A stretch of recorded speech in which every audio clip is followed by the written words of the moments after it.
নুসরাত হত্যা মামলায় 2 আসামির ফাঁসি বহাল, 4 জনের যাবজ্জীবন, 10 জনকে খালাস। ঢালাও মৃত্যুদণ্ড দেয়া বিচারককে সরানোর নির্দেশ, দ্রুত সাজা কার্যকরের দাবি। আর্মড পুলিশ ব্যাটালিয়ন আইনের খসড়া অনুমোদন, প্রধানমন্ত্রীর সভাপতিত্বে মন্ত্রিসভার বৈঠক। নিরাপদ মিড ডে মিল নিশ্চিতে জোর, উপবৃত্তি পর্যালোচনার নির্দেশ। মক্কা প্রতিরক্ষা জোটে আগ্রহী, ঢাকা নাগরিকত্ব নিয়ে প্রশ্ন তোলায় ক্ষুব্ধ পররাষ্ট্র প্রতিমন্ত্রী। ব্রিটিশ নয়, নিজেকে বাংলাদেশে দাবি হুমায়ুন কবিরের। আমি বাংলাদেশি, এখানে তো Bangladeshi I don't think there is anybody, that will question. বিএনপিতে ছারপোকা ঢুকে বিভাজনের ষড়যন্ত্রে লিপ্ত দৃশ্যমান না হলেও সতর্ক থাকার পরামর্শ জ্যেষ্ঠ নেতাদের। দলের নাম ভাঙিয়ে চললে কঠোর ব্যবস্থার হুঁশিয়ারি। এবং 6 মাসে গুম নিয়ে জামায়াত নেতা আজাদের ভুয়া তথ্যের সমালোচনার ঝড়। ভুল স্বীকার করে দুঃখ প্রকাশ, বিরোধী দলের দায়িত্বশীলতা ও আত্মবিশ্বাসে ঘাটতি দেখছেন বিশেষজ্ঞ।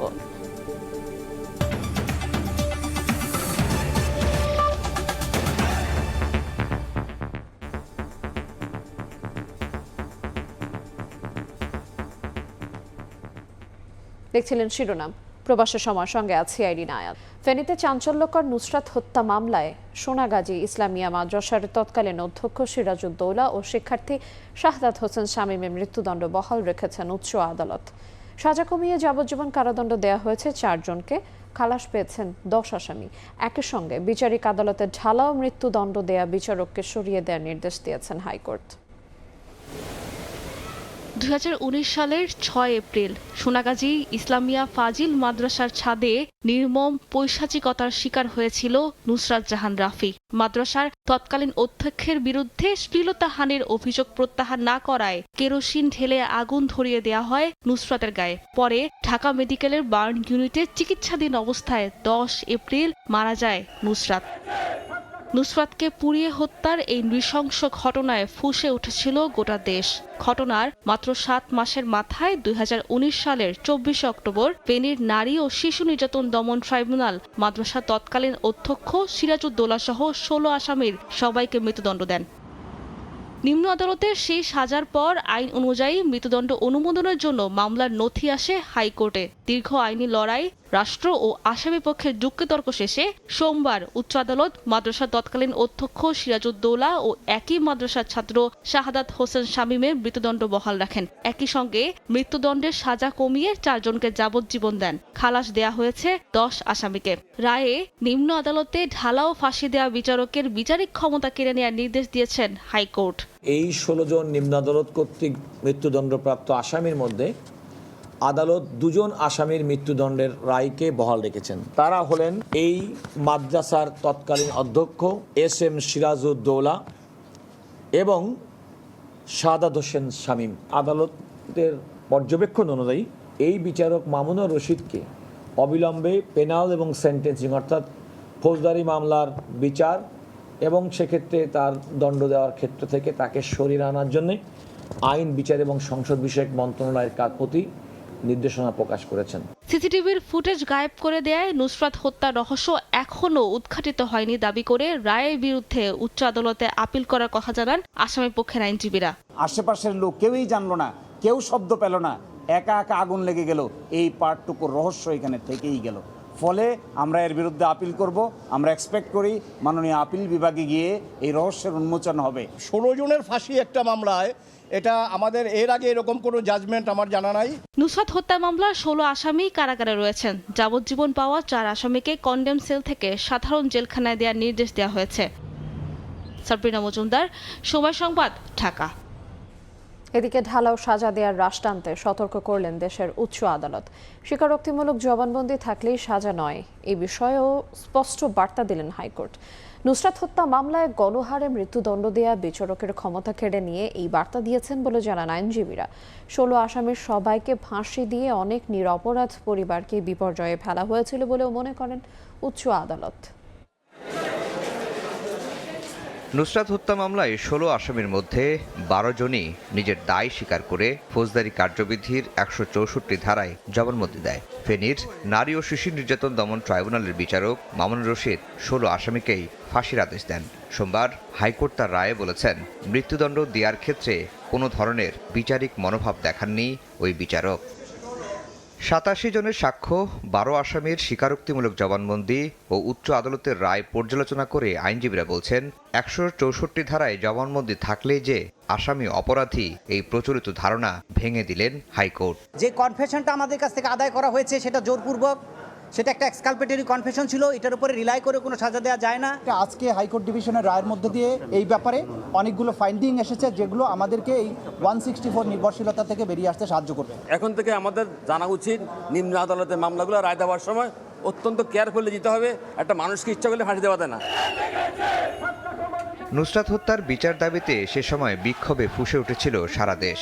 কয়েকজন আসামির পক্ষেও মানববন্ধন হয়েছিল রাজপথে। আইনজীবীরা বলছেন, গণমাধ্যম ও গণবিক্ষোভে প্রভাবিত হয়ে নয়, বিচারিক দৃষ্টিভঙ্গি প্রয়োগ করেই রায় দিতে হবে অধস্তন আদালতের বিচারকদের। এই বার্তাই দিয়েছেন উচ্চ আদালত। বিচার সুলভ যে জুডিশিয়াল মাইন্ড থাকা দরকার, তিনি সেটা করতে ব্যর্থ হয়েছেন এবং তিনি এই জাজমেন্টটা রায় দেওয়ার ক্ষেত্রে কার কীভাবে দণ্ড দেওয়া উচিত, কার কি কতটুকু মামলার ঘটনার সঙ্গে সম্পৃক্ততা, সেটাও আমলে নিতে ব্যর্থ হয়েছেন। বিচারের আগেই অনেক সময় টেলিভিশনে বিচার হয়ে যায়, বিচারের আগেই অনেক সময় পাবলিক ডোমেনে বিচার হয়ে যায়। এগুলো হলে প্রকৃত অর্থে ন্যায় বিচার ক্ষতিগ্রস্ত হয়। অতিমাত্রায় মিডিয়া ট্রায়াল হওয়ার কারণে 16 জন মানুষকে ফাঁসি দিয়েছে, হাইকোর্ট ডিভিশনে এসে 10 জনই খালাস পেয়ে গেছে। বিচারিক আদালতের ওপর ক্ষুব্ধ উচ্চ আদালত বলেন, ঢালাও সাজা দিয়ে নিরপরাধ ব্যক্তিদের পরিবারকে বিপর্যয়ে ফেলা হয়। নুসরাত হত্যার রায়ের মধ্য দিয়ে একটি স্পষ্ট বার্তা দিলেন দেশের উচ্চ আদালত। স্বীকারোক্তিমূলক জবানবন্দি থাকলেই গণহারে কাউকে সাজা দেয়া যাবে না। এমনকি মামলাটি যত স্পর্শকাতর হোক, বাইরে মিডিয়াতে এই মামলা নিয়ে যত আলোচনাই হোক না কেন, বিচারক তার বিচারিক মনোভাব পোষণ করবেন রায় দেওয়ার ক্ষেত্রে। আফজাল হোসেন, সময় সংবাদ, ঢাকা। নুসরাত হত্যাকাণ্ডে উচ্চ আদালতের রায় স্বাগত জানিয়েছে পরিবার ও স্থানীয়রা। আসামিদের দ্রুত সাজা কার্যকরের দাবি তাদের। পরিবারের নিরাপত্তা নিশ্চিতের দাবি নিহত নুসরাতের মায়ের। মেয়ের মৃত্যুর 7 বছর পর মায়ের এ কান্না যেন জমে থাকা কষ্টের বিস্ফোরণ। হত্যার পরও মেয়ে আত্মহত্যা করেছে বলে কথা শুনতে হয়েছে তাকে। ফেনীর আলোচিত মাদ্রাসার শিক্ষার্থী নুসরাত হত্যা মামলায় 2 জনের মৃত্যুদণ্ড বহাল রেখেছেন হাইকোর্ট। উচ্চ আদালতের এই রায়কে স্বাগত জানিয়েছেন নুসরাতের পরিবার ও স্থানীয়রাও। দ্রুত সাজা কার্যকরের দাবি তাদের, পাশাপাশি নতুন করে পরিবারের নিরাপত্তা নিশ্চিতের দাবি নিহত মায়ের। আলহামদুলিল্লাহ আমরা সন্তুষ্ট এই রায়ে, যেটা হত্যা প্রকাশ হয়ে গেছে, আজকে নুসরাতের হত্যা করা হয়েছে। রায়ের মধ্য দিয়ে একটি সুবিচার প্রতিষ্ঠিত হলো। যে প্রত্যাশা করছি আমরা ওই রকম একটা বিচার পেয়েছি। এদিকে রায়কে ঘিরে সকাল থেকে নুসরাতের গ্রামের বাড়িতে মোতায়েন করা হয় আইন শৃঙ্খলা বাহিনীর অতিরিক্ত সদস্য। ওনাদের বাড়িতে নিরাপত্তার দায়িত্বে আছি। নিরাপত্তার দায়িত্বে সবসময় যেরকম ছিলাম, এখনো নিরাপত্তার দায়িত্বে থাকবো। আমরা সব সময় সোচ্চার আছি, সতর্ক আছি। 2019 সালে 6 এপ্রিল আলিম পরীক্ষার সময় সোনাগাজী ইসলামিয়া ফাজিল মাদ্রাসার ছাদে নুসরাত জাহান রাফির গায়ে আগুন দেওয়া হয়। 4 দিন পর 10 এপ্রিল ঢাকায় চিকিৎসাধীন অবস্থায় মারা যায় সে। একই বছরে 24 অক্টোবর ফেনীর নারী ও শিশু নির্যাতন দমন ট্রাইব্যুনাল মামলার মোট 16 আসামির সবাইকে মৃত্যুদণ্ডের আদেশ দেন। রায়ে নুসরাত হত্যার বিচার মিললেও পরিবারটির নিরাপত্তা নিয়ে উদ্বিগ্ন নুসরাতের মা। তবে পুলিশ বলছে, প্রথম থেকে পরিবারটির নিরাপত্তা নিশ্চিত করা হচ্ছে। প্রয়োজন হলে ভবিষ্যতেও নিরাপত্তা আরও জোরদার করা হবে। ইশতিয়াক আহমেদ, সময় সংবাদ, ফেনী। মাগুরায় 8 বছরের শিশু আসিয়া ধর্ষণ ও হত্যা মামলায় হাইকোর্টের রায় মঙ্গলবার। রায় ঘোষণা করবেন বিচারপতি ভীষ্মদেব চক্রবর্তী ও বিচারপতি KM রাশেদুজ্জামান রাজার সমন্বয়ে গঠিত হাইকোর্ট বেঞ্চ। সোমবার আসামি হিটু শেখের ডেথ রেফারেন্স ও আপিলের শুনানি শেষে রায়ের জন্য মঙ্গলবার দিন ধার্য করেন হাইকোর্ট বেঞ্চ। 2025 সালের মার্চে শিশু আসিয়া ধর্ষণ ও হত্যার শিকার হয়। 17 মে প্রধান আসামি হিটু শেখকে মৃত্যুদণ্ড এবং অন্য 3 জনকে খালাস দেন মাগুরা নারী ও শিশু নির্যাতন দমন ট্রাইব্যুনাল।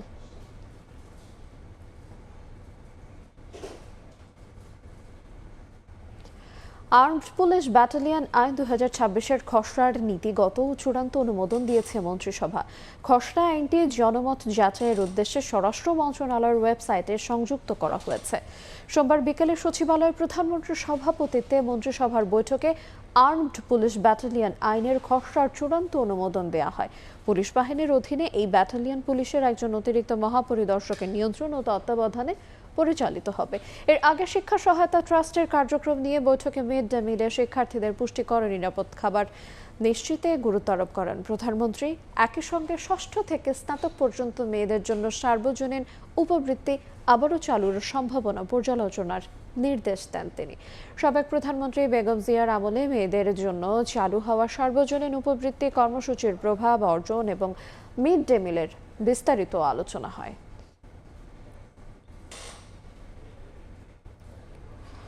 রাষ্ট্রপতি মির্জা ফখরুল ইসলাম আলমগীরের সঙ্গে সাক্ষাৎ করেছেন ঢাকায় নিযুক্ত সৌদি আরবের রাষ্ট্রদূত ডক্টর আবদুল্লাহ জাফর এইচ বিন আবিয়া।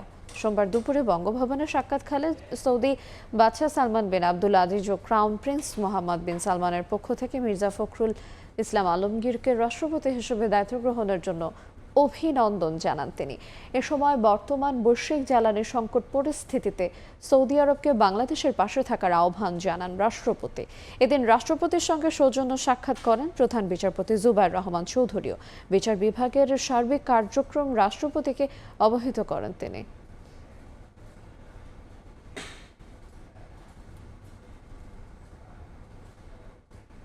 বিএনপিতে ছাড় পোকা ঢুকে বিভাজনের ষড়যন্ত্রে লিপ্ত দৃশ্যমান না হলেও সতর্ক থাকার পরামর্শ জ্যেষ্ঠ নেতাদের।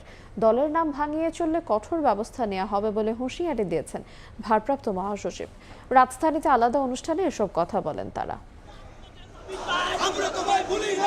বিএনপি নেতাকর্মীদের নিয়ে শহীদ রাষ্ট্রপতি জিয়াউর রহমান এবং সাবেক প্রধানমন্ত্রী খালেদা জিয়ার সমাধিতে শ্রদ্ধা জানিয়েছেন দলের ভারপ্রাপ্ত মহাসচিব রুহুল কবির রিজভী। এ সময় আত্মার মাগফিরাত কামনায় দোয়া ও মোনাজাত করা হয়। পরে গণমাধ্যমে ভারপ্রাপ্ত মহাসচিব বলেন, সারা দেশে দলের নাম ভাঙিয়ে চলা লোকদের বিরুদ্ধে নেওয়া হবে কঠোর ব্যবস্থা। জানান, কোনো প্রতীক না থাকায় স্থানীয় নির্বাচন হবে বিশৃঙ্খলামুক্ত। দল থেকে স্থানীয় পর্যায়ে আমাদের দলের নেতৃবৃন্দ যারা আছেন, ইউনিয়নের নেতা, উপজেলার নেতা বা থানার নেতা বা জেলার নেতারা, তারা সব কিছু যাচাই বাছাই করে ইউপি নির্বাচনে যিনি যোগ্য প্রার্থী তাকে সমর্থন দেবেন, কারণ দলীয় প্রতীকে এখন তার নির্বাচন হবে না। এদিন রাজধানীর ডিপ্লোমা ইঞ্জিনিয়ারিং ইনস্টিটিউটে বিএনপির সাবেক মহাসচিব ব্যারিস্টার আব্দুল সালাম তালুকদারের ২৭তম মৃত্যুবার্ষিকী উপলক্ষে স্মরণ সভায় অংশ নেন দলের বিভিন্ন পর্যায়ের নেতারা। এতে অংশ নিয়ে বিএনপির স্থায়ী কমিটির সদস্যরা বলেন, দলের মধ্যেই ষড়যন্ত্রকারীদের বিরুদ্ধে সতর্ক থাকতে হবে। বেশ কিছু ভালো কাজ শুরু করা হয়েছে, এর ফল যে পর্যন্ত না পাওয়া যাবে বোঝা যাবে না যে কত যুগান্তকারী এসব কাজ। এই কাজগুলির সম্পাদনের জন্য যে শান্তিপূর্ণ অবস্থা দরকার, আমরা বুঝতে পারতেছি যে সেই সময় বিরোধী দল হয়তো দিতে চাইবে না। নেতাদের মধ্যে দ্বন্দ্ব সৃষ্টি করে ষড়যন্ত্র চলছে, হয়তো দৃশ্যমান হচ্ছে না, ধীরে ধীরে শক্তি সঞ্চয় করছে। এটাকে মোকাবেলা করতে হলে যারা সরকারে আছে থাকুক, তারা রাষ্ট্র পরিচালনা করুক, তারা প্রধানমন্ত্রীকে সঠিকভাবে সহযোগিতা করুক, আখের পিছনের কথা চিন্তা না করুক। সভায় প্রধান অতিথির বক্তব্যে স্থায়ী কমিটির সদস্য ডক্টর খন্দকার মোশাররফ হোসেন বলেন, বিএনপির ১৭ বছরের সংগ্রামের কারণেই ২৪-এর গণঅভ্যুত্থানের মুখে পতন হয় ফ্যাসিস্ট সরকারের। ১৭ বছর আমরা যে আন্দোলন করেছি তার ফলেই কিন্তু ফলপ্রসূ হিসাবে এই ২৪ এই দেশের সফল ছাত্র গণ আন্দোলন হয়েছে এবং শেখ হাসিনাকে দেশ থেকে পালাতে হয়েছে। দেশকে সামনের দিকে এগিয়ে নিতে সরকারকে সবার অবস্থান থেকে সহযোগিতার আহ্বান জানান দলের কেন্দ্রীয় নেতারা। আমি দেখেছি। শফিকুজ্জামান রুবেল, সময় সংবাদ, ঢাকা। সরকারের গণবিরোধী অবস্থানের প্রতিবাদ জারি রাখবে জামায়াত। একই সঙ্গে সম্পাদকদেরও গঠনমূলক সমালোচনা করার আহ্বান জানিয়েছে দলটি। এদিকে এনসিপি বলছে, দ্রব্যমূল্য নিয়ন্ত্রণ, আইনশৃঙ্খলা উন্নয়ন এবং বিদ্যুৎ জ্বালানি সরবরাহে চরম ব্যর্থ হয়েছে বিএনপি সরকার। সংবাদপত্রের সম্পাদক ও জ্যেষ্ঠ সাংবাদিকদের সঙ্গে বিরোধী দলীয় নেতা ডাক্তার শফিকুর রহমানের মতবিনিময় সভা সোমবার সকালে রাজধানীর মিন্টু রোডের বিরোধী দলীয় নেতার সরকারি বাসভবনে এ সভায় অংশ নেয় জামায়াতের শীর্ষ নেতারাও। গণতন্ত্র রক্ষায় বিরোধী দলকে গণমাধ্যমের পাশে থাকার আহ্বান জানান সম্পাদকরা। মিডিয়ার প্রতি কোনো সরকারি কোনো অন্যায় পদক্ষেপ নিচ্ছে যেরকম আমরা আগে দেখতে পেয়েছি, এরকম যে পত্রিকার উপরেই করুক না কেন, যে গণমাধ্যমের উপরেই করা হোক, এটা যেন বিরোধী দল থেকে প্রতিবাদ করা হয়। গণতান্ত্রিক অগ্রযাত্রা অক্ষুণ্ণ রাখতে সম্পাদকদের সরকারের গঠনমূলক সমালোচনা করার আহ্বান জানিয়ে জামায়াত সেক্রেটারি জেনারেল মিয়া গোলাম পরোয়ার জানান, সরকারের গণবিরোধী অবস্থানের বিরুদ্ধে নিয়মতান্ত্রিক প্রতিবাদ জানিয়ে যাবে তার দল। সকল অন্যায়, গণবিরোধী, জনস্বার্থ বিরোধী কাজে আমরা সবসময় প্রতিবাদ জানিয়ে যাব। ভালো কাজে সরকারকে সাহায্য করব, সকল মন্দ জনস্বার্থ বিরোধী কাজে আমরা প্রতিবাদ করব। এই পলিসির উপরে জামাত আছে, এটি সম্পাদকদেরকে ব্রিফ করা হয়েছে। এদিন সরকারের 180 দিনের মূল্যায়ন নিয়ে রাজধানীর বাংলা মোটরে দলীয় কার্যালয়ে সংবাদ সম্মেলন করে এনসিপি। এ সময় দলটির আহ্বায়ক ও বিরোধী দলীয় চিফ হুইপ নাহিদ ইসলাম অভিযোগ করেন, নানা খাতে চরম ব্যর্থতার পরিচয় দিয়েছে সরকার। এই 6 মাসে তারা কিন্তু নিদারুণভাবে ব্যর্থতার পরিচয় দিয়েছে। 3 মাসের মধ্যে তারা বিদ্যুতের দাম বৃদ্ধি করলো। বাংলাদেশের ইতিহাসে সর্বোচ্চ পর্যায়ে লোডশেডিং কিন্তু এই বর্তমান সময়ে হচ্ছে। এ সময় শেখ হাসিনার প্রত্যাবর্তন ছাড়া প্রধানমন্ত্রীর ভারত সফর বাংলাদেশের জন্য অবমাননাকর হবে বলে মন্তব্য করেন নাহিদ ইসলাম। ফ্যাসিস্ট সরকার ছিল 15 বছর। শফিক মুন্সি, সময় সংবাদ, ঢাকা। 5 সেপ্টেম্বর লং মার্চ শান্তিপূর্ণ করতে আইনশৃঙ্খলা বাহিনীর সহযোগিতা চেয়েছে 11 দলীয় ঐক্য। সোমবার রাতে পুলিশ সদর দফতরে আইজিপির সঙ্গে সাক্ষাৎ শেষে নেতারা জানান, কর্মসূচি নির্বিঘ্ন করতে সার্বিক সহায়তার আশ্বাস দিয়েছে পুলিশ।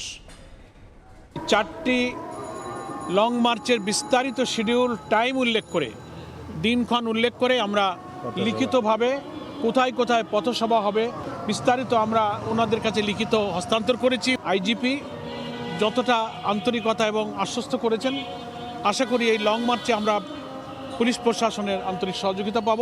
গণভোটের গণরায় বাস্তবায়ন প্রথম দাবি, এরপরে তো দ্রব্যমূল্য, বিদ্যুৎ, জ্বালানি সংকট, সার সংকট, আইন শৃঙ্খলার অবনতি, অনেক জনদুর্ভোগ আমাদের এই লং মার্চের দাবির মধ্যে আছে। গত 6 মাসে গুম নিয়ে জামায়াতের সহকারী সেক্রেটারি জেনারেল হামিদুর রহমান আজাদের ভুয়া তথ্যে সমালোচনার ঝড় উঠেছে। বক্তব্যের জন্য ভুল স্বীকার করে দুঃখ প্রকাশ করেছেন তিনি। এই অবস্থায় বিরোধী দলের দায়িত্বশীলতা ও আত্মবিশ্বাসে ঘাটতি দেখছেন বিশ্লেষকরা। এমন ঘটনা ভবিষ্যতে জামায়াতের বিশ্বাসযোগ্যতার জায়গাকে সংকুচিত করতে পারে বলেও মত তাদের। 6 মাসে 512 জন গুম হয়েছে, এই ঘটনা কিন্তু প্রকাশিত হয়েছে। তাহলে এখনো যে দেশে গুম হচ্ছে, খুন হচ্ছে, লুটতরাজ হচ্ছে, চুরি ডাকাতি হচ্ছে, এই আইনশৃঙ্খলা ভয়াবহ পরিণতি এগুলো আছে। গত 23 আগস্ট 11 দলীয় ঐক্যের বৈঠক শেষে জামায়াত ইসলামীর সহকারী সেক্রেটারি জেনারেল হামিদুর রহমান আজাদ সাংবাদিকদের বলেন, গত 6 মাসে দেশে গুমের ঘটনা ঘটেছে 512টি। গণমাধ্যম ও সামাজিক যোগাযোগ মাধ্যমে এই বক্তব্য ছড়িয়ে পড়লে ওঠে সমালোচনার ঝড়। সুনির্দিষ্ট কোনো তথ্যসূত্র ছাড়াই এমন দাবির সত্যতা নিয়ে প্রশ্ন তোলে গণমাধ্যম ব্যক্তিত্ব ও রাজনৈতিক প্রতিপক্ষরা। সমালোচনার মুখে পড়ে নিজের ভেরিফাইড ফেসবুক পেজে বিষয়টি নিয়ে দুঃখ প্রকাশ করেন হামিদুর রহমান আজাদ। অনিচ্ছাকৃত সংখ্যা ও শব্দগত ভুলের কথা স্বীকার করেন তিনি। ক্ষমা চেয়ে তার এই পোস্টের কমেন্ট বক্সেও সমালোচনার ঝড়। অনেকেই লেখেন, দায়িত্বশীল জায়গা থেকে কোনো মন্তব্যের আগে আরও সচেতন থাকা জরুরি। প্রশ্ন থেকে যায়, তথ্যগত ভুল কি প্রতিপক্ষকে চাপে ফেলার কৌশল, নাকি তথ্যগত যাচাই বাছাইয়ের ভুল? বিশ্লেষকরা বলছেন, কোনো রাজনৈতিক দল মানবাধিকার লঙ্ঘনের মতো স্পর্শকাতর বিষয়ে তথ্য যাচাই ছাড়াই পরিসংখ্যান তুলে ধরলে তা জনমনে বিভ্রান্তি ছড়ায়। তারা বলছেন, প্রধান বিরোধী দলের শীর্ষস্থানীয় জায়গা থেকে এ ধরনের মন্তব্য দলটির আত্মবিশ্বাসের ঘাটতিকেই ইঙ্গিত করে। একই সঙ্গে তা রাজনৈতিক শিষ্টাচার পরিপন্থী বলেও মত এই বিশ্লেষকের। এজ এ বিরোধী দল হিসেবে খুবই কনফিডেন্সের সমস্যায় ভুগছে।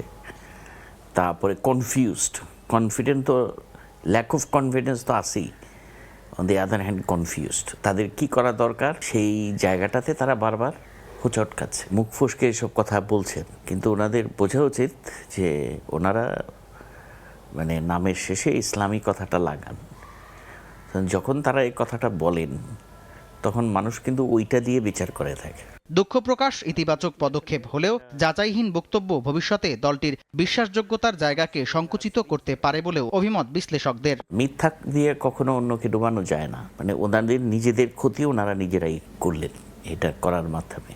তাদের যে রাজনৈতিক ইমেজের ক্ষতি করলেন আর কি। বিএনপিকে আপনি অ্যাটাক করতে চান, তা আপনি অন্য কথা বলেন, তার অন্য ব্যর্থতার কথা বলেন, তার পলিসি ফেইলিউরের কথা বলেন। গুমের সংস্কৃতির পুনরাবৃত্তি ঠেকাতে সরকার, রাজনৈতিক দল ও সব পক্ষের আন্তরিকতা প্রয়োজন বলেও মনে করেন বিশেষজ্ঞরা।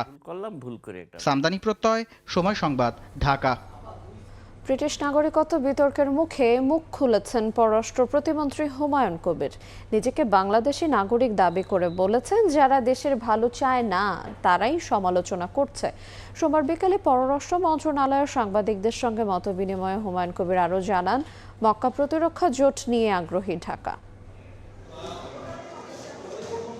চলতি মাসের ২১ আগস্ট বঙ্গভবনে পররাষ্ট্র প্রতিমন্ত্রী হিসেবে শপথ নেন হুমায়ুন কবির। শপথের পর সোমবার প্রথমবারের মতো পররাষ্ট্র মন্ত্রণালয়ে অফিস করেন তিনি। প্রথম কর্মদিবসেই গণমাধ্যমের সঙ্গে আলাপচারিতায় উঠে আসে ব্রিটিশ নাগরিকত্বের বিষয়টি।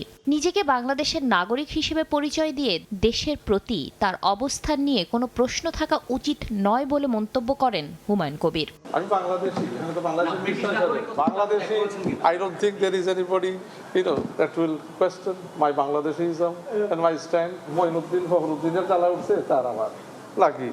দেশের পক্ষে জোরালো অবস্থান নেওয়া মানুষ সকল, দেশপ্রেমিক মানুষ যারা আছে, দেশের পক্ষে যারা অবস্থান নেয়, সবাই মিলে ইনশাআল্লাহ এই দেশকে এগিয়ে নিয়ে যাব।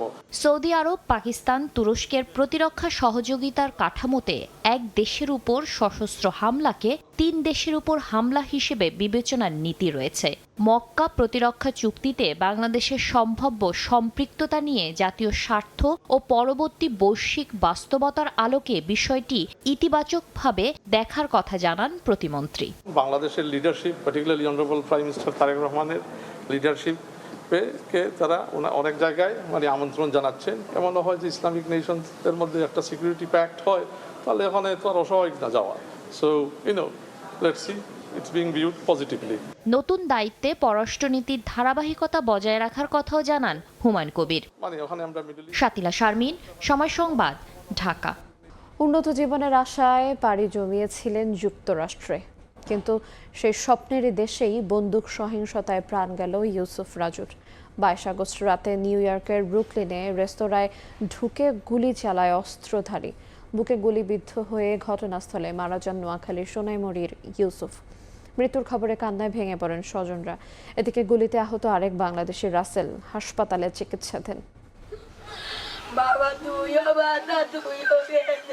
পৌনে 3 বছর আগে দেশ ছাড়ার পর বাড়ি ফেরা হয়নি। ছোট মেয়ে 2.5 বছরের রাইসা কোনোদিন সামনাসামনি দেখেনি বাবাকে। অবুঝ শিশুটি এখনো বোঝে না তার বাবা আর কোনোদিন ফিরবে না। বড় মেয়ে নাইমা আর স্ত্রী পলি আক্তার এখন ব্যাকুল হয়ে অপেক্ষা করছেন নিথর দেহের জন্য। যুক্তরাষ্ট্রে বন্দুকধারীর গুলিতে বাংলাদেশি ইউসুফ রাজুর মর্মান্তিক মৃত্যুতে স্তব্ধ পুরো পরিবার। আমার ছোট বোন এখন আমার বাবাকে দেখে নেই, বাবার আদরও পায় নাই। তারা আমার স্বামীকে হত্যা করেছে, তাদের বিচার চাই। আর সরকারের কাছে আমার এটাই মনের আমার স্বামীকে তাড়াতাড়ি দেশে পাঠানো হোক। এই খবরে আমার মা বাবা দুজন বারবার অজ্ঞান হয়ে যাচ্ছে। আমি বিশ্বাস করতে পারতেছি না যে আমার ভাই মারা গেছে। হত্যাকারীদের গ্রেফতার এবং রাজুর মরদেহ দ্রুত দেশে ফিরিয়ে আনতে সরকারের হস্তক্ষেপ কামনা করেছে শোকাহত স্বজনরা। ঘর নাই, দুয়ার নাই, কিছুই নেই। আমি একবার সত্য না, এখন আমি দেশে থাকতে পারি না। আমি কি করব? বাচ্চা কাচ্চা এগুলো। তার মৃত্যু সব তছনছ করে দিয়েছে। তা আমরা এলাকাবাসীর পক্ষ থেকে সরকারের কাছে আকুল আবেদন, তার লাশটা যাতে সরকার সহযোগিতা আমাদের কাছে পৌঁছায় দেয়। বাংলাদেশ সরকারের কাছে আবেদন থাকবে ওর জন্য, ওর ফ্যামিলির জন্য যেন কিছু একটা করে। 22 আগস্ট রাতে নিউ ইয়র্কের ব্রুকলিনে রেস্তোরাঁয় ঢুকে নির্বিচারে গুলি চালায় এক অস্ত্রধারী। এতে বুকে গুলিবিদ্ধ হয়ে ঘটনাস্থলেই নিহত হন নোয়াখালী সোনাইমুড়ির ইউসুফ রাজু। আহত হন রাসেল নামে আরেক বাংলাদেশি। সময় সংবাদ, নোয়াখালী। রংপুরে 4 মার্ডারের বিচার দাবিতে সোমবারও শিক্ষক শিক্ষার্থীদের বিক্ষোভ হয়েছে। ইয়াবা সেবনে বাধা দেয়ায় খুনের দাবি নিয়ে প্রশ্ন তুলেছেন স্থানীয়রা। এই ঘটনায় বিচার বিভাগীয় তদন্তের আহ্বান তাদের। শনিবার রাতে রংপুর জেলা স্কুলের অবসরপ্রাপ্ত শিক্ষক গণপতি চক্রবর্তী, তার স্ত্রী প্রীতিলতা, মেয়ে আগামী ও ছেলে আয়ুষের মরদেহ নিজ বাড়ি থেকে উদ্ধার করে পুলিশ। 24 ঘন্টার মধ্যে হত্যায় জড়িত মুগ্ধ ও সিদ্ধার্থ নামে 2 যুবককে গ্রেফতার করা হয়। পুলিশ জানিয়েছে নিজ ভবনের ছাদে মাদক গ্রহণে বাধা ও বাগবিতণ্ডার জেরে এই নির্মম হত্যাকাণ্ড। মাদক সেবনকে ঘিরে বাগবিতণ্ডার জেরে শিক্ষক গণপতি চক্রবর্তীর বাসভবনের এই ছাদেই তাকে হত্যা করেন ঘাতক সিদ্ধার্থ এবং মুগ্ধ। পুলিশ বলছে এরপরেই সিঁড়িঘরে শিক্ষকের স্ত্রী এবং কন্যা এবং সবশেষ বাড়ির ভিতরে ঢুকে তার শিশু সন্তানকে হত্যা করেন এই দুই ঘাতক। স্থানীয়রা জানান, শুধু মাদক সেবনে বাধা দেয় এমন নির্মম হত্যাকাণ্ডের কথা বিশ্বাসই হচ্ছে না কারো। সাদাসিধা মানুষ ছিল, খুবই ভদ্রলোক ছিল, বাইরে কম বেড়াইতো। দুটা ছেলে কিভাবে চারটা মানুষকে একের পর এক ফোন করে ফেললো, এর পিছনে কোনো কারো হাত আছে কিনা আমি তো এটাই বিশ্বাস করতে পারতেছি না। ওই রকম দুইটা ছোট ছেলে এত বড় কাজ করতে পারে, একটা নয়, দুইটা নয়, তিনটে নয়, চারটে। এই নৃশংস হত্যাকাণ্ডের পেছনে আরো কোনো ঘটনা আছে কিনা তা উন্মোচনে বিচার বিভাগীয় তদন্তের দাবি উঠেছে। এখানে বিভিন্ন রকম কথাবার্তা আমরা শুনতে পাচ্ছি, তো এখানে আমরা চাচ্ছি এটা বিচার বিভাগীয় একটা তদন্তের মাধ্যমে, সুষ্ঠু এবং নিরপেক্ষ তদন্তের মাধ্যমে যেন এই ঘটনাটার বিচার হয়। হত্যায় জড়িতদের দৃষ্টান্তমূলক শাস্তির দাবিতে সোমবারও রংপুর জেলা স্কুলের সামনে মানববন্ধন করেছেন শিক্ষক শিক্ষার্থীরা। নাজমুল ইসলাম নিশাদ, সময় সংবাদ, রংপুর। আকস্মিক পাহাড়ি ঢলে তলিয়েছে ব্রাহ্মণবাড়িয়ার আখাউড়ার নিম্নাঞ্চল। 15টি গ্রাম প্লাবিত হয়ে পানিবন্দী 32টি পরিবার। পানিতে ডুবে আছে মাছের ঘের, ফসলি জমি। অনেকেই ঘর বাড়ি ছেড়ে স্বজনদের কাছে আশ্রয় নিয়েছেন। ভারত থেকে নেমে আসা পাহাড়ি ঢলে প্লাবিত হয়েছে ব্রাহ্মণবাড়িয়ার আখাউড়া সীমান্ত এলাকার নিম্নাঞ্চল। সোমবার ভোরে হাওড়া নদী, জাজির এবং কালন্দি খাল দিয়ে হুহু করে পানি প্রবেশ করে। অব্যাহত পানি বৃদ্ধিতে প্লাবিত হয় 15টি গ্রাম। বিভিন্ন ব্যবসা প্রতিষ্ঠান সহ বাড়িঘরেও পানি প্রবেশ করে। তলিয়ে গেছে ফসলি জমি, মাছের ঘের, সবজি ক্ষেত। প্রতি বছর এই ইন্ডিয়ার পানি আসে আসে না, আমাদের এলাকা আছে না তল জায়গা। আমরা বাড়িঘর তল গেছে গা, আমরা অসহায় অবস্থার মাঝে আছি। অনেক মাঠ, ধানের জমি নষ্ট হয়ে গেছে, বাড়ির আশেপাশে পানি ঢুকে গেছে, অনেক রাস্তাঘাট হালকা হালকা তল হয়ে গেছে। দুপুরের পর থেকে পানি কমতে শুরু করেছে জানিয়ে উপজেলা নির্বাহী কর্মকর্তা বলেন, পরিস্থিতি কিছুটা উন্নতির দিকে। আমাদের প্রাইমারি স্কুলগুলো আমরা আশ্রয় শিবির হিসেবে প্রস্তুত রেখেছি এবং আমাদের জেলা প্রশাসক মহোদয়ের কাছ থেকে আমাদের বরাদ্দ নিয়ে আসা হয়েছে ত্রাণের জন্য। যদি পরিবেশ পরিস্থিতি অনুকূলে চলে যায় তাহলে তো মানুষজন বাসায় ফিরে যাবে, আর প্রতিকূল হলে আমরা ত্রাণের ব্যবস্থা রেখেছি। আকস্মিক পাহাড়ি ঢলে পানিবন্দী হয়ে পড়ে 32টি পরিবার। উজ্জ্বল চক্রবর্তী, সময় সংবাদ, ব্রাহ্মণবাড়িয়া।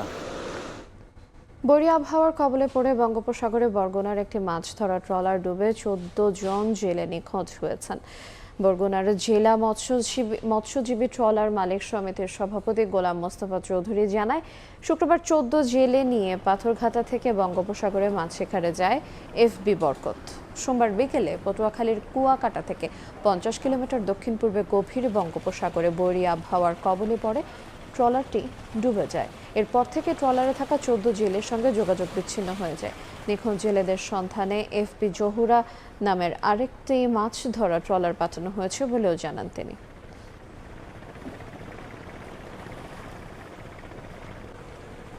2030 সালের মধ্যে সড়ক দুর্ঘটনায় মৃত্যুহার অর্ধেকে নামিয়ে আনতে কাজ চলছে বলে জানিয়েছেন সড়ক পরিবহন ও সেতুমন্ত্রী শেখ রবিউল আলম। সোমবার সকালে রাজধানীর তেজগাঁওয়ে সড়ক ভবনে অ্যাম্বুলেন্স হস্তান্তর অনুষ্ঠানে দুর্ঘটনার 5টি কারণ তুলে ধরে তিনি জানান, আইন প্রয়োগ ও সচেতনতা বাড়াতে উদ্যোগ নেওয়া হয়েছে। এই দিন রোড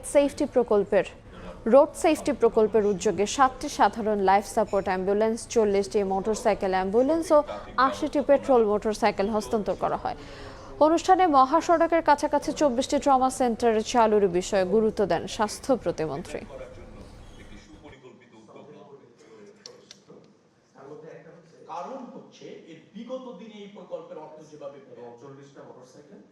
আমাদের যে অঙ্গীকার রয়েছে 2030 সালের মধ্যে এই 5000-এর কাছাকাছি লোক প্রতি বছর জীবন দিচ্ছে, তা অর্ধেকে হ্রাস করা, তাহলে সেটা সম্ভব হবে। এই মুহূর্তে আমাদের প্রয়োজন রয়েছে একটা কম্প্রিহেনসিভ নিরাপদ সড়ক আইন, যেটা আমরা 2027 সালের ডিসেম্বরের মধ্যে করতে চাই। বাসের বয়স আয়ুষ্কাল 20 বছর আমরা নির্ধারণ করেছি, ট্রাক 25 বছর এটা আমরা নির্ধারণ করেছি। আমরা ইতিমধ্যে স্ক্র্যাপ এবং রিসাইক্লিংয়ের একটা নীতিমালা চূড়ান্ত করেছি, কার্যকর করতে চলেছি। গত 11 আগস্ট অনুমোদন পাওয়া মানবাধিকার কমিশন আইনের কয়েকটি ধারা নিয়ে আপত্তি তুলেছেন মানবাধিকার সংশ্লিষ্টরা। সোমবার বিকেলে রাজধানীর প্রেস ক্লাবে Bangladesh legal aid and services trust ব্লাস্টের আয়োজনে জাতীয় মানবাধিকার কমিশন আইন 2026 পর্যালোচনা ও সুপারিশ শীর্ষক আলোচনায় সুপারিশ তুলে ধরেন বক্তারা। তাদের অভিযোগ, কমিশন বিভিন্ন জায়গা পরিদর্শন করতে গেলে আগে থেকে অনুমতি নেওয়ার শর্ত রাখা হয়েছে। বিশেষ করে কারাগার, আটক কেন্দ্র, অফিস আদালত সহ বিভিন্ন জায়গা পরিদর্শনের ক্ষেত্রে এই শর্ত থাকলে কমিশন স্বাধীনভাবে তদন্ত ও পরিদর্শন করতে পারবে না বলে উদ্বেগ প্রকাশ করেন তারা। সংশ্লিষ্টদের দাবি, আগের খসড়ার কমিশনের আইনগত সহায়তা প্রদানের জন্য অর্থ ব্যয়ের যেই সুযোগ ছিল, বর্তমান খসড়া থেকে তা বাদ দেওয়া হয়েছে। তাদের মতে এসব বিধান কমিশনের স্বাধীনতা ও কার্যকারিতা বাধাগ্রস্ত করতে পারে।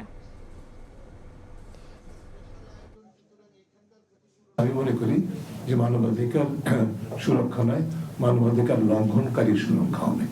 বাস্তবে আমরা সেই অবস্থাতে যদিও দেখতে চাই না। ব্যক্তি হিসেবে যারা মানবাধিকার লঙ্ঘন করছেন বা কোনো প্রতিষ্ঠান, তার ক্ষেত্রে কমিশন কাজ করতে পারবে, কিন্তু যখনই সেই ব্যক্তি রাষ্ট্রীয় কোনো কর্তৃপক্ষের অংশ বিশেষ হয়ে যায় তখন আবার কিছু করতে পারবে না।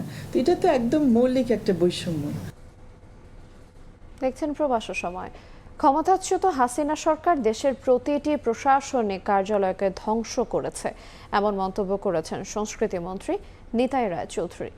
সোমবার সন্ধ্যায় রাজধানীর শিল্পকলা একাডেমিতে এক অনুষ্ঠানে তিনি বলেন, গণমাধ্যম ও ফ্যাসিবাদের কাছে কুক্ষিগত হওয়া থেকে রেহাই পায়নি। নষ্ট হয়েছে দেশের হাজার বছরের নানা সংস্কৃতি ও ঐতিহ্য। এছাড়া মন্ত্রী বলেন, নির্বাচনের ইশতেহার বাস্তবায়নে কাজ করছে বিএনপি সরকার। এ সময় ঢাকা দক্ষিণ সিটির প্রশাসক আব্দুস সালাম বলেন, বর্তমান বিরোধী দলের ওপর ভর করেই এদেশে ফ্যাসিবাদ ফিরে এসেছিল। একই ভুল পুনরায় না করার হুঁশিয়ারি দেন তিনি। আপনাদের কোনো ভুল আন্দোলনের কারণে যাতে আবার গণতন্ত্র ব্যাহত না হয়, আবার সেই পিছনে ফিরে যেতে না হয়, সেটার জন্য অবশ্যই আপনাদের দৃষ্টি রাখা দরকার। ক্ষমতা থাকতে গিয়ে তারা এদেশে সব ধ্বংস করেছে, সাংবিধানিক প্রতিষ্ঠান, রাষ্ট্রীয় প্রতিষ্ঠান ভেঙে চুরমার করেছে। সেখানে নির্বাচন commission, public service commission, university grant commission, দুর্নীতি দমন কমিশন, জাতীয় রাজস্ব বোর্ড সব কিছু ভেঙে চুরমার করে ফেলেছে। বাংলাদেশ ভারত কেউ ছোট বড় নয়, দুই দেশই সমান। এর ভিত্তিতে সম্পর্ক এগিয়ে যাবে বলে মন্তব্য করেছেন ভারতের হাইকমিশনার দীনেশ ত্রিবেদী। সচিবালয়ে বাণিজ্য মন্ত্রীর সঙ্গে বৈঠক শেষে তিনি আরও বলেন, ঢাকা দিল্লির রাজনৈতিক টানাপোড়েন অর্থনৈতিক সম্পর্কে প্রভাব ফেলবে না। আর বাণিজ্য মন্ত্রী বলেন, অর্থনৈতিক স্বার্থ বিবেচনা করে সিদ্ধান্ত নিতে হবে দুই দেশকে। বাংলাদেশের বড় বাণিজ্যিক অংশীদার প্রতিবেশী ভারত। দেশটির সঙ্গে বর্তমানে দ্বিপক্ষীয় বাণিজ্যের আকার প্রায় 13 বিলিয়ন মার্কিন ডলার। গত 2 দশকে বাণিজ্য, সংযোগ, জ্বালানি ও বিনিয়োগে উল্লেখযোগ্য অগ্রগতি হলেও সাম্প্রতিক রাজনৈতিক পরিবর্তন সহ নানা কারণে বাংলাদেশ ভারত সম্পর্ক এখন কিছুটা শীতল। রাজনৈতিক ও কূটনৈতিক অস্থির সময়ের মধ্যেই সচিবালয়ে বাণিজ্যমন্ত্রীর সঙ্গে বৈঠক করেন ঢাকায় নিযুক্ত ভারতীয় হাইকমিশনার দীনেশ ত্রিবেদী। একান্তে প্রায় ঘণ্টাব্যাপী কথা বলেন তারা। পরে হাইকমিশনার বলেন, ঢাকা দিল্লি রাজনৈতিক টানাপোড়েন থাকলেও অর্থনীতি থাকবে এসবের প্রভাব মুক্ত। আপনারা এখানটা গার্মেন্টের সবচেয়ে ভালো। আমরা জিপার সাপ্লাই করতে পারি, মেশিনারি সাপ্লাই করি, বোতাম সাপ্লাই করতে পারি। তাহলে কি একটা ইন্টারডিপেন্সি। আমি তো বললাম জয়েন্ট ভেঞ্চার ম্যানুফ্যাকচারিং দরকার, business together. Politics will continue in its own way. বাংলাদেশের কাছে বাণিজ্যিক সম্পর্কের আলোকে চীনের পরেই ভারতের অবস্থান। একথা জানিয়ে বাণিজ্যমন্ত্রী বলেন, দুই দেশের বাণিজ্যিক সম্পর্ক আরও নিবিড় হবে আগামীতে। ল্যান্ড বর্ডারগুলি পুরোপুরি ফাংশনাল করা, আপনার বর্ডার হাটগুলি পুনরায় চালু করা, তারপরে ল্যান্ড বর্ডার দিয়ে সুতা আমদানি যেটা এখন প্রহিবিটেড, সেটাকে আবার পুনরায় চালু করা। ব্যবসা ও বিনিয়োগ বাড়াতে দুই দেশের মধ্যে বেসরকারি ও প্রাতিষ্ঠানিক পর্যায়ে টাস্কফোর্স গঠনের প্রস্তাব বাংলাদেশ বিবেচনা করছে বলেও জানান বাণিজ্যমন্ত্রী। প্রসূন আশিস, সময় সংবাদ, ঢাকা। জানাবো দেশের বাইরের খবর। ইরানের ওপর নতুন করে নজিরবিহীন অর্থনৈতিক নিষেধাজ্ঞা দিয়েছে যুক্তরাষ্ট্র। তেহরানের সব ধরনের আয়ের উৎস বন্ধ করে আন্তর্জাতিকভাবে বিচ্ছিন্ন করার লক্ষ্যে অপারেশন ইকোনমিক আউটকাস্ট নামে তেহরানের ওপর নতুন পদক্ষেপ নিয়েছে ট্রাম্প প্রশাসন। নিষেধাজ্ঞায় সহযোগিতা করা যে কোনো দেশকে যুদ্ধের পক্ষ হিসেবে বিবেচনার কথা জানিয়েছে ইরান। নিষেধাজ্ঞা অর্থনৈতিক সন্ত্রাস হিসেবে দেখছে ইরান। এদিকে যুদ্ধ বন্ধের প্রচেষ্টায় তেহরান সফরে গেছেন পাকিস্তানের সেনাপ্রধান। ইরানের বিরুদ্ধে আরো কঠোর অর্থনৈতিক যুদ্ধ শুরু করেছে যুক্তরাষ্ট্র। ট্রাম্প প্রশাসনের নতুন নিষেধাজ্ঞার ঘোষণা দিয়ে মার্কিন অর্থমন্ত্রী স্কট বেজেন্ট বলেছেন, তেহরানকে টিকিয়ে রাখা প্রতিটি অর্থনৈতিক পথ বন্ধ করাই ওয়াশিংটনের লক্ষ্য। শুধু ইরান নয়, দেশটির সঙ্গে অর্থনৈতিক যোগাযোগ রাখা অন্য দেশ, ব্যাংক ও প্রতিষ্ঠানকেও ছাড় দেবে না যুক্তরাষ্ট্র। বেসেন্ট হুঁশিয়ারি দিয়ে বলেন, ইরানের অর্থনৈতিক কর্মকাণ্ডে জড়িত প্রতিষ্ঠানগুলোকে মার্কিন ডলার ব্যবস্থার বাইরে সরিয়ে দেওয়া হবে। বিদেশে থাকা ইরানি ব্যাংকের কার্যক্রম বন্ধে দেশগুলোকে নির্দিষ্ট সময়সীমাও দেয়া হচ্ছে। এমনকি চলতি সপ্তাহের শেষ নাগাদ একটি বড় আর্থিক প্রতিষ্ঠানকে নিষেধাজ্ঞার আওতায় আনার ঘোষণা দিয়েছেন তিনি। ট্রাম্প এরই মধ্যে বিভিন্ন দেশের নেতাদের ফোন করে ইরানের সঙ্গে সম্পর্ক ছিন্ন করার আহ্বান জানাচ্ছেন। ওয়াশিংটনের এই অর্থনৈতিক চাপের জবাবে পাল্টা অবস্থান নিয়েছে তেহরান। ইরানের পার্লামেন্ট স্পিকার মোহাম্মদ বাগের গালিবাফ বলেছেন, যুক্তরাষ্ট্র ইরানের সঙ্গে বাণিজ্য করা দেশগুলোর উপর আরও চাপ প্রয়োগ করার মতো অর্থনৈতিক অবস্থানে নেই। আর ইরানের পররাষ্ট্র মন্ত্রণালয়ের মুখপাত্র ইসমাইল বাঘেই মার্কিন নিষেধাজ্ঞাকে অর্থনৈতিক সন্ত্রাস হিসেবে অভিহিত করে বলেছেন, এ ধরনের চাপ সাধারণ মানুষের উপরই বেশি প্রভাব ফেলে। নতুন নিষেধাজ্ঞার পাশাপাশি সবচেয়ে বড় ঝুঁকি এখন হরমুজ প্রণালী। বিশ্বের অন্যতম গুরুত্বপূর্ণ জ্বালানি পরিবহন পথটি ঘিরে যুক্তরাষ্ট্র ইরানের বিরোধ আরও তীব্র হয়েছে। ইরান বলছে, তাদের নির্ধারিত নিয়ম ভঙ্গ করে কোনো জাহাজ হরমুজ অতিক্রম করলে জরিমানা, আটক, এমনকি জাহাজ জব্দও করা হতে পারে। এরই মধ্যে ৪৫টি তেলবাহী ট্যাঙ্কারকে কালো তালিকাভুক্ত করেছে তেহরান। অন্যদিকে মার্কিন প্রেসিডেন্ট ডোনাল্ড ট্রাম্প দাবি করেছেন, ইরানের বিরুদ্ধে তার দেশ জয়ী হচ্ছে। একই সঙ্গে ওয়াশিংটন জিরো লিকেজ নীতি নিয়ে নিষেধাজ্ঞা বাস্তবায়নের কথা জানিয়েছে। অর্থাৎ ইরানের উপর চাপ প্রয়োগে কোনো ফাঁক রাখতে চায় না যুক্তরাষ্ট্র। তবে উত্তপ্ত মধ্যপ্রাচ্যে শান্তির বার্তা নিয়ে ছুটে চলছে ইসলামাবাদ। পাকিস্তানের সেনাপ্রধান ফিল্ড মার্শাল আসিম মুনির তেহরানে গিয়ে ইরানের শীর্ষ কর্মকর্তাদের সঙ্গে বৈঠক করেছেন। মুনির জানিয়েছেন, আঞ্চলিক স্থিতিশীলতা ফিরিয়ে আনতে তিনি প্রচেষ্টা অব্যাহত রাখবেন। এর আগে মার্কিন প্রেসিডেন্ট ডোনাল্ড ট্রাম্পের সঙ্গে মুনিরের ফোন আলাপের কথাও সামনে এসেছে। সেখানে ট্রাম্প তাকে ইরানের সঙ্গে আলোচনা পুনরায় শুরু করতে প্রভাব কাজে লাগানোর আহ্বান জানান বলে জানা গেছে। একই সময় ওমানও তেহরান ও ওয়াশিংটনের মধ্যে মধ্যস্থতার চেষ্টা চালিয়ে যাচ্ছে। নাদিম মারজান, সময় সংবাদ। ভারতের কলকাতায় হোটেলে অগ্নিকাণ্ডে 7 বাংলাদেশি সহ 9 জনের মৃত্যুর পর নড়ে চড়ে বসেছে প্রশাসন। 3 দিনে অভিযানে শতাধিক হোটেল ও লজ খালি করার নির্দেশ দেওয়া হয়েছে। এতে বিপাকে পড়েছেন চিকিৎসা নিতে যাওয়া শত শত বাংলাদেশি। বিস্তারিত জানাচ্ছেন সুব্রত আচার্য, ছবি তুলেছেন বিশ্বজিৎ দাস। 19 আগস্ট ভয়াবহ অগ্নিকাণ্ডে প্রাণহানির ঘটনায় কলকাতা পৌরসভার তদন্তকারী দল নিউ মার্কেটের বাংলাদেশি অধ্যুষিত হোটেল পাড়ায় হানা দিতে শুরু করে। গত 3 দিনে ছোট বড় প্রায় শতাধিক আবাসিক হোটেল ও লজকে নোটিশ দেওয়া হয়। অসংখ্য অবৈধ হোটেলও বন্ধ করেছে প্রশাসন। এতে কলকাতায় বাংলাদেশি পর্যটকরা পড়েছেন বিপাকে। নিরাপদ হোটেল কোথায় পাওয়া যাবে এ নিয়েও রয়েছে বিভ্রান্তি। গত 1 মাস 1.5 মাস আগেও কিন্তু এখানে ছিলাম অবশ্যই উপরে, ওই হিসাব করে এদিকে আসছে আর কি, আর অন্য কোনো কোথাও দেখি না। গেট থেকে বের হওয়া মানে তো সমস্যা। একটা হচ্ছে যে আমরা এখানে আইসা পাইছি, অ্যাভেলেবেল হোটেল পাইছি, সিট পাইছি, উঠে গেছি। এখন তো এখান থেকে বের হয়ে গেলে তো আবার কোথায় না কোথায় পাই, ফ্যামিলি আছে। এটা অনেক বড় হ্যাসেল হয়ে গেল না আমাদের জন্য? এটা তো আগে থেকেই এটা অথরিটির দেখা উচিত ছিল যে এখানে সেফটি আছে কি নেই, হ্যাঁ মানুষজন থাকতে পারবে কি পারবে না। রোববার দুপুরে সময় সংবাদের ক্যামেরায় ধরা পড়ল মার্কুই স্ট্রিটের এই হোটেলে প্রশাসনের অভিযানের দৃশ্য। হোটেল ম্যানেজার বৈধ কাগজপত্র দেখাতে না পারায় নোটিশ ঝুলিয়ে দেওয়া হয়। সেখানেও রয়েছেন চিকিৎসার জন্য ভারতে যাওয়া বহু বাংলাদেশি। সোমবার দুপুরের মধ্যেই হোটেল খালি করার নির্দেশ দেওয়া হয়েছে। এখন কতজন আছেন এখানে বা এই মুহূর্তে কতজন আছে? 70-72 জন আছে। 70-72 জন, সকলেই তো ম্যাক্সিমামই পেশেন্ট সব মিক্স আছে, বাংলাদেশি তো সব বাংলাদেশি। তাহলে এখন কি তাদেরকে নোটিশ বলে দিয়েছেন? বলবো, আস্তে আস্তে বলে দেবো। কালকে 12টার মধ্যে তো আমাকে চাই খালি, তো বাস ঠিক আছে, দিয়ে দেবো। কলকাতার Sudder street, Mirza Ghalib street, Rafi Ahmed, Kidwai road ও মার্কুই স্ট্রিট সহ আশেপাশে এলাকায় শত শত আবাসিক হোটেল রয়েছে। সরকারি হিসেবে এর সংখ্যা প্রায় 300-রও বেশি। এসব হোটেলের অধিকাংশেরই নেই বৈধ কাগজপত্র।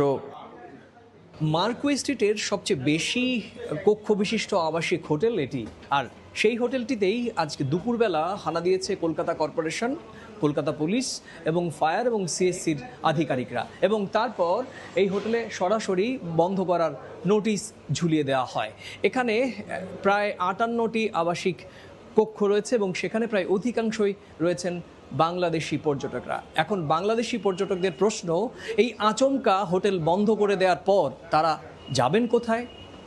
সেই প্রশ্নের উত্তর প্রশাসনের কেউ দিতে পারেননি। কলকাতার মার্কুই স্ট্রিটের এই হোটেল থেকে সুব্রত আচার্য, সময় সংবাদ।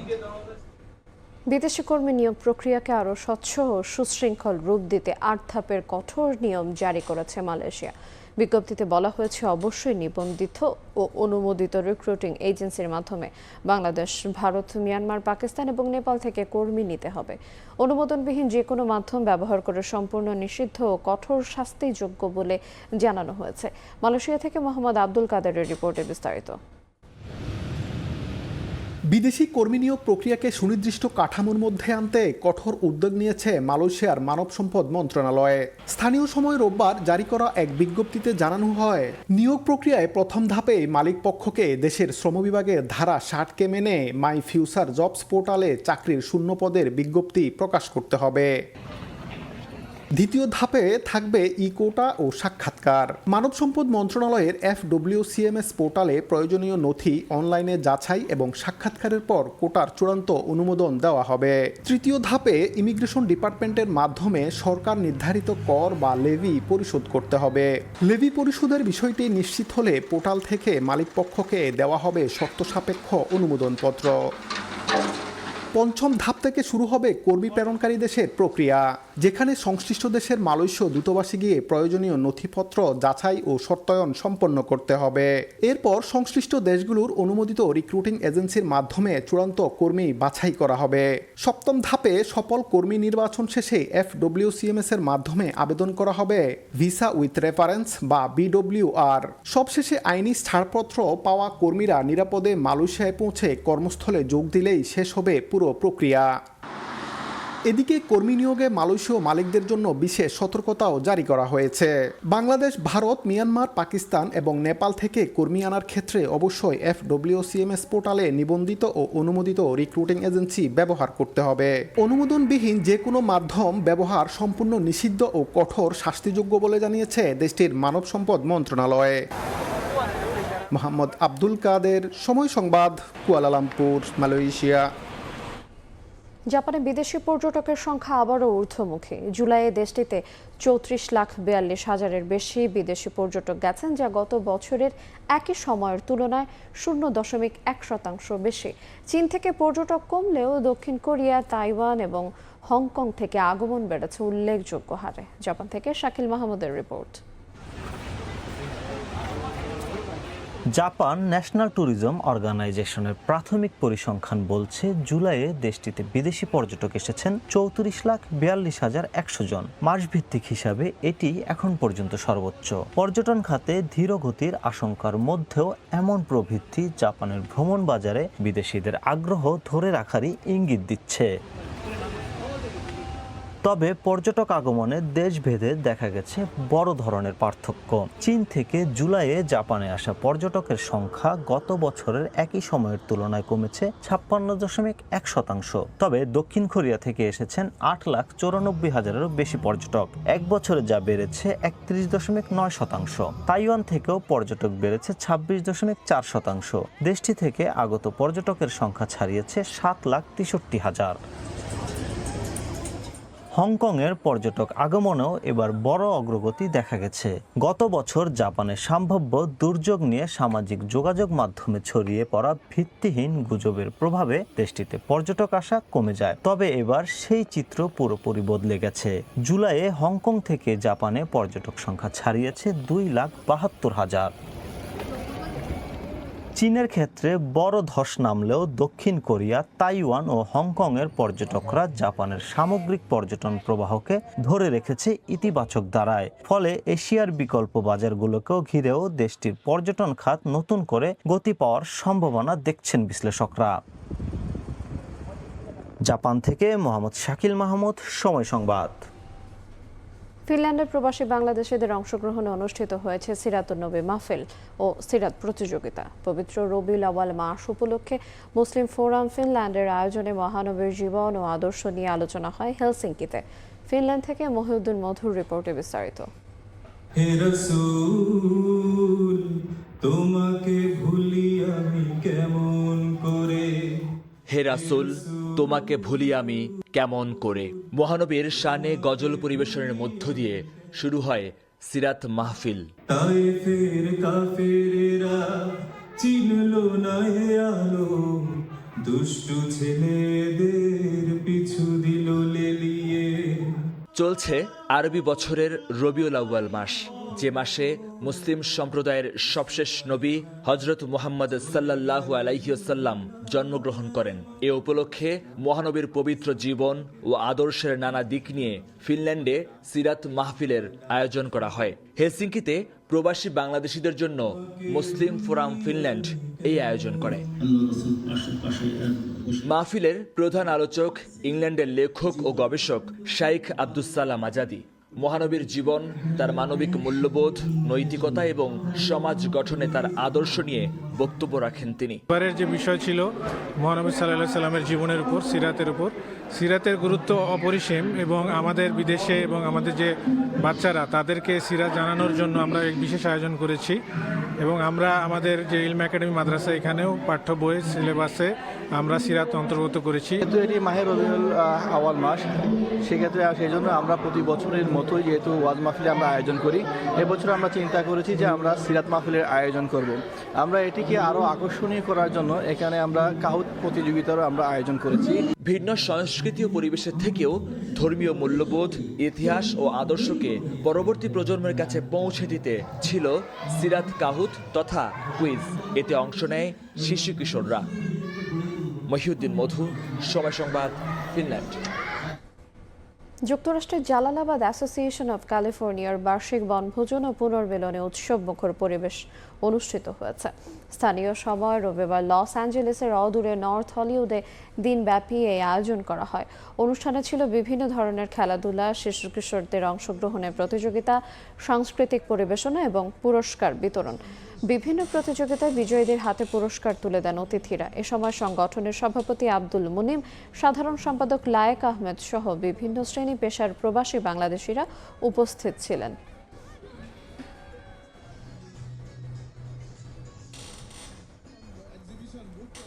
এবার খেলার খবর। আসন্ন সেপ্টেম্বর উইন্ডোতে বাংলাদেশের সঙ্গে একটি প্রীতি ম্যাচ খেলার আগ্রহ প্রকাশ করেছে 5 বারের বিশ্ব চ্যাম্পিয়ন ব্রাজিল।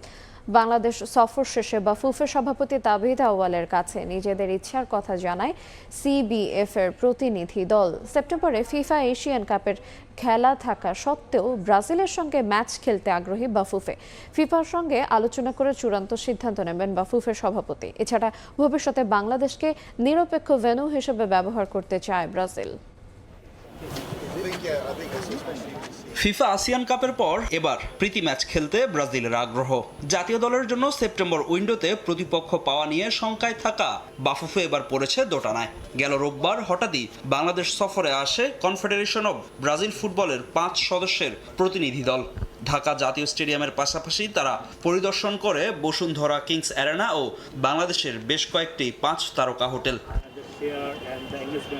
পরিদর্শন শেষে বাফুফে সভাপতি তাবিদ আউয়ালের সঙ্গে বৈঠক করে সিবিএফ এর প্রতিনিধি দলটা। সেপ্টেম্বর উইন্ডোতে লাল সবুজদের সঙ্গে একটি প্রীতি ম্যাচ খেলতে আগ্রহী 5 বারের বিশ্ব চ্যাম্পিয়ন।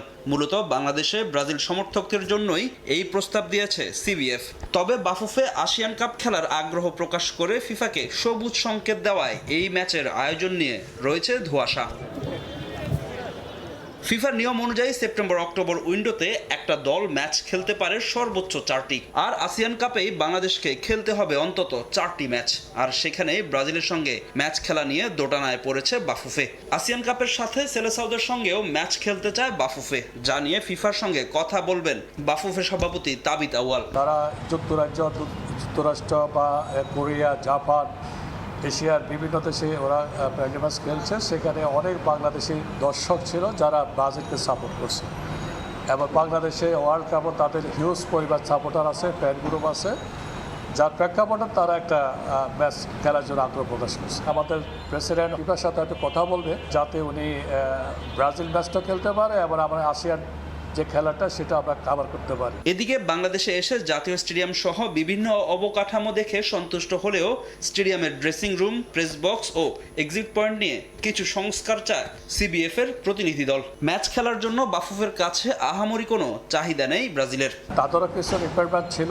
ঢাকা স্টেডিয়ামে ওরা 2-3টা পয়েন্ট একটু লিকেজ পেয়েছে, সেটা হলো ড্রেসিং রুমের একটু ডেভেলপ, আর হলো আপনার হলো মিডিয়া যে সেন্টারটা আছে, টেকনিক্যাল সেন্টারে যে এবং ইন্টারেন্স যেটা ঢোকা এবং বের হওয়া, ওগুলাকে ওরা একটা সাজেস্ট করছে আর একটু ডেভেলপ করার জন্য। ব্রাজিলের মতো দলের সঙ্গে ম্যাচ আয়োজন করতে হলে বাফুফের প্রয়োজন বড় অঙ্কের বাজেট। অস্ট্রেলিয়া, ভারত সফর শেষ করে অন্তত 90 সদস্যের বহর নিয়ে বাংলাদেশে আসবে ব্রাজিল ফুটবল দল। আর বিগ ম্যাচের বাজেটের জন্য বসে থাকবে না বাফুফে, প্রয়োজনে সরকার থেকে নেওয়া হবে সহযোগিতা। ফিফার সাথে কথা বলে প্রেসিডেন্ট এবং ব্রাজিলের সাথে ওদের পূর্বাপের সাথে কথা বলার পরে যদি আমাদের ওই পজিটিভ সাইডটা আসে, তখন হয়তো ফিনান্সিয়াল বিষয় নিয়ে আমাদের প্রেসিডেন্ট গভর্নমেন্টের সাথে এবং আমাদের ক্রীড়ামন্ত্রী যিনি আমিনুল সাহেব, ওনাদের সাথে বসে তো এটা যেহেতু রাষ্ট্রীয় একটা খেলা, অবশ্যই ডিসিশনটা ওইভাবে আসবে। ভবিষ্যতে বাংলাদেশকে নিরপেক্ষ ভেন্যু হিসেবে ব্যবহার করতে চায় ব্রাজিল। এছাড়া অবকাঠামো উন্নয়ন, ডেভেলপমেন্ট প্রোগ্রাম ও যৌথ কোচিং প্রোগ্রামে বাফুফের সঙ্গে কাজ করার আগ্রহ প্রকাশ করেছে সিবিএফ। ফাহিম ইসলাম, সময় সংবাদ, ঢাকা। প্রবাসের সময় পর্যায়ে শীর্ষ সংবাদগুলো জানিয়ে দেবো আরেকবার। নুসরাত হত্যা মামলায় 2 আসামির ফাঁসি বহাল, 4 জনের যাবজ্জীবন, 10 জনকে খালাস। ঢালাও মৃত্যুদণ্ড দেয়া বিচারককে সরানোর নির্দেশ, দ্রুত সাজা কার্যকরের দাবি। আর্ম পুলিশ ব্যাটালিয়ন আইনের খসড়া অনুমোদন, প্রধানমন্ত্রীর সভাপতিত্বে মন্ত্রিসভার বৈঠক। নিরাপদ মিড ডে মিল নিশ্চিতে জোর, উপবৃত্তি পর্যালোচনার নির্দেশ। এবং মক্কা প্রতিরক্ষা জোটে আগ্রহী ঢাকা, নাগরিকত্ব নিয়ে প্রশ্ন তোলায় ক্ষুব্ধ পররাষ্ট্র প্রতিমন্ত্রী। ব্রিটিশ নয়, নিজেকে বাংলাদেশি দাবি হুমায়ুন কবিরের। আমি বাংলাদেশি, এখানে তো Bangladeshi, I don't think there is anybody, that will question.